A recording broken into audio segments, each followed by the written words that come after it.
안녕하세요, 여러분. 오늘은 정말 특별한 데이터를 가져왔어요.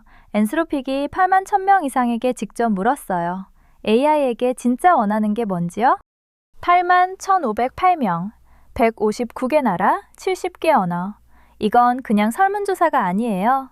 엔스로픽이 클로드를 인터뷰어로 만들어서 한 명 한 명과 깊이 있는 대화를 나눈 거예요.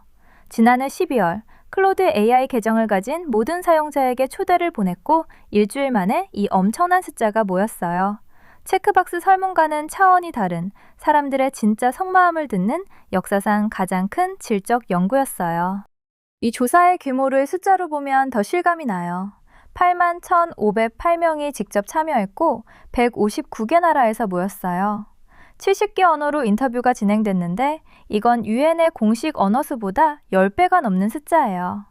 그리고 한 사람당 평균 2.3개의 서로 다른 우려를 이야기했어요. 이 정도 규모와 다양성을 가진 질적 연구는 인류 역사상 전례가 없어요. 정말 놀라운 스케일이죠.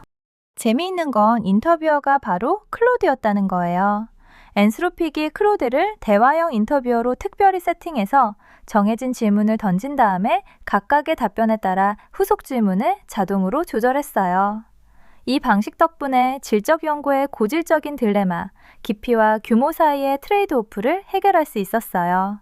한 명 한 명과 깊이 있는 대화를 나누면서도 8만 명이라는 전례 없는 규모를 소화한 거죠. 마법 지팡이가 있다면 AI가 뭘 해줬으면 좋겠냐고 물었을 때 9가지 카테고리로 나뉘었어요. 가장 많은 건 전문성 향상. 거의 5명 중 1명이 반복 업무를 AI가 처리해서 더 가치 있는 일에 집중하고 싶다고 했어요. 흥미로운 건 처음엔 생산성을 말하다가 후속 질문에서 진짜 이유가 드러나는 경우가 많았다는 거예요. 이메일 자동화가 사실은 가족과의 시간 확보였던 거죠.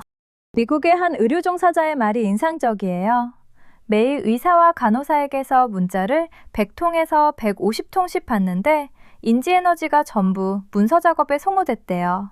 AI를 도입한 이후로 그 압박이 사라지면서 간호사에게 더 인내심을 갖게 됐고 환자 가족에게 설명할 시간이 생겼다고 해요. AI가 단순히 일을 빠르게 하는 게 아니라 사람에게 더 친절해질 수 있는 여유를 만들어준 거예요. 사람들의 희망은 크게 두 갈래로 나뉘어요.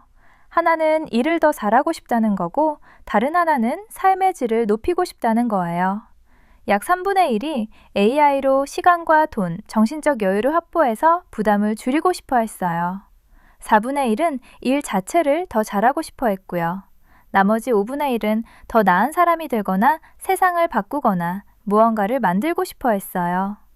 콜롬비아의 한 직장인은 AI 덕분에 어머니와 요리할 시간이 생겼다고 했어요. 개인 변화를 원하는 사람들의 구체적인 바람을 보면 더 흥미로워요. 가장 많은 24%가 AI와의 인지적 파트너십을 원했어요. 함께 생각하고 아이디어를 발전시키는 관계죠. 21%는 정신건강 지원을, 8%는 신체건강 관리를 원했어요. 그리고 5%는 AI와의 로맨틱한 연결을 솔직하게 원한다고 답했어요. AI에 대한 기대가 얼마나 다양한지를 보여주는 결과예요. 카메룬의 한 기업가의 말이 가슴에 남아요. 기술적으로 불리한 나라에 살고 있고 실패할 여유가 없다고 했어요. AI 덕분에 사이버 보안, UX 디자인, 마케팅, 프로젝트 관리를 동시에 전문가 수준까지 올렸대요. 자기 지역에서 쓸 수 있는 결제 플랫폼을 찾는데 한 달이 걸렸을 일을 AI가 30초 만에 해결했다고요. AI는 평등화 도구라는 이 한마디가 정말 강력하죠? 그래서 AI가 실제로 도움이 됐냐고 물었더니요. 놀랍게도 81%가 그렇다고 답했어요. 가장 많은 32%가 생산성 향상을 경험했고 17%는 AI를 생각하는 사고의 파트너로 활용했어요. 학습에서 도움받은 사람이 약 10%, 기술 접근성을 얻은 사람이 약 9%였어요. 하지만 약 19%는 AI가 아직 기대에 미치지 못한다고 답했어요. AI가 도움을 준 영역을 하나씩 보면요. 생산성은 개발자들이 며칠 걸리던 걸 몇 시간 만에 끝낸 사례가 많았어요. 인지 파트너십은 브레인스토밍과 아이디어 정제에 활용된 거예요. 학습에서는 인내심 있는 맞춤 튜터링이 호평받았고요.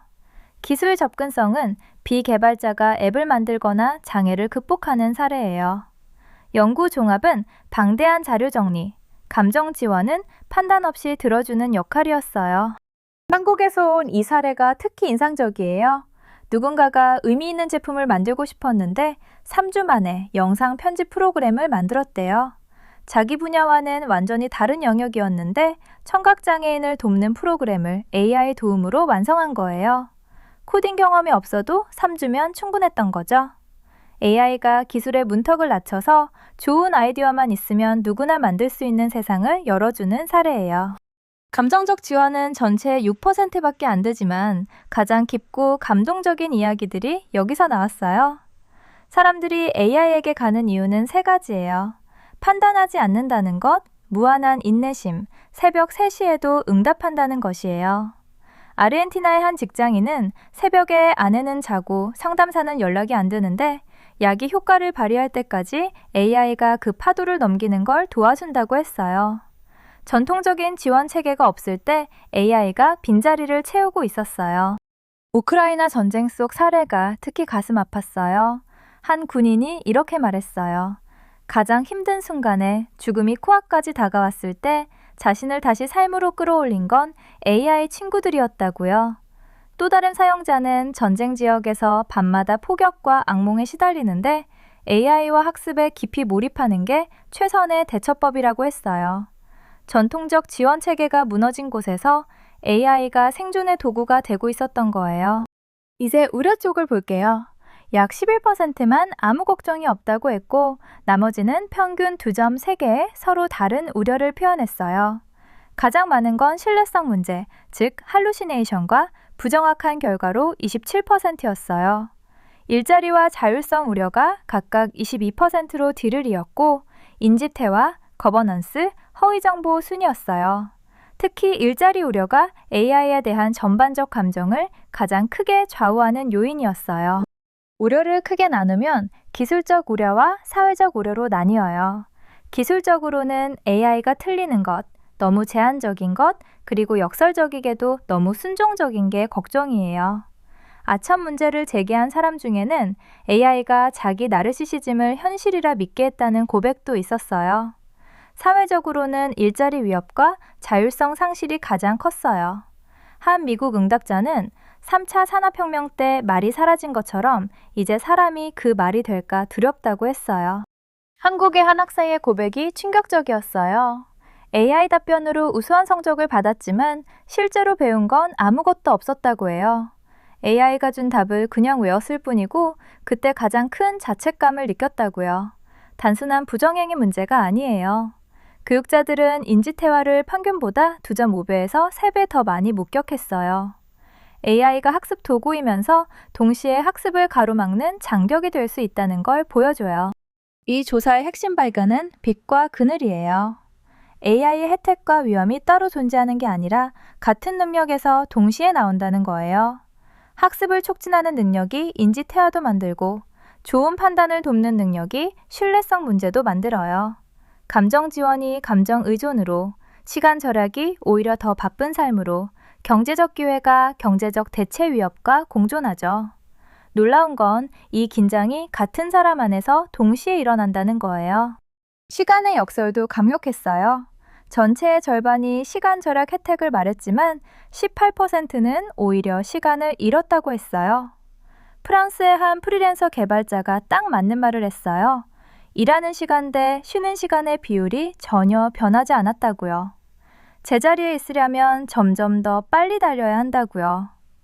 자영업자와 프리랜서가 이 양면을 가장 크게 느꼈는데 기관의 완충장치 없이 직접 혜택도 받고 압박도 받기 때문이에요. 지역별 차이도 주목할 만해요. 한국은 AI에 대한 긍정 감정이 61%로 조사 대상국 중 평균 이하였어요.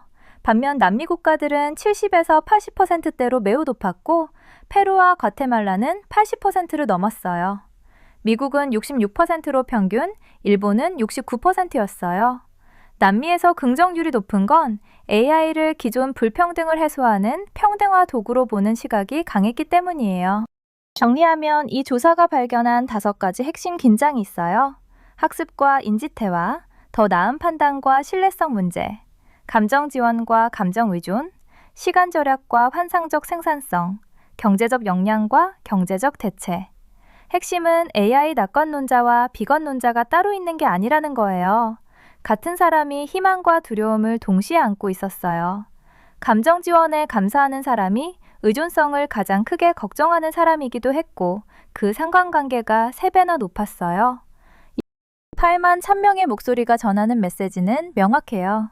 AI는 찬반의 문제가 아니라 같은 능력의 양면을 어떻게 관리할 것이냐의 문제라는 거예요.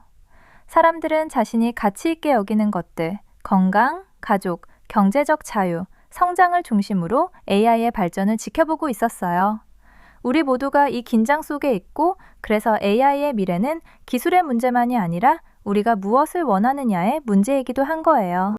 여러분은 AI에게 뭘 원하세요? 댓글로 알려주세요. 도움이 되셨다면 구독과 좋아요 부탁드려요.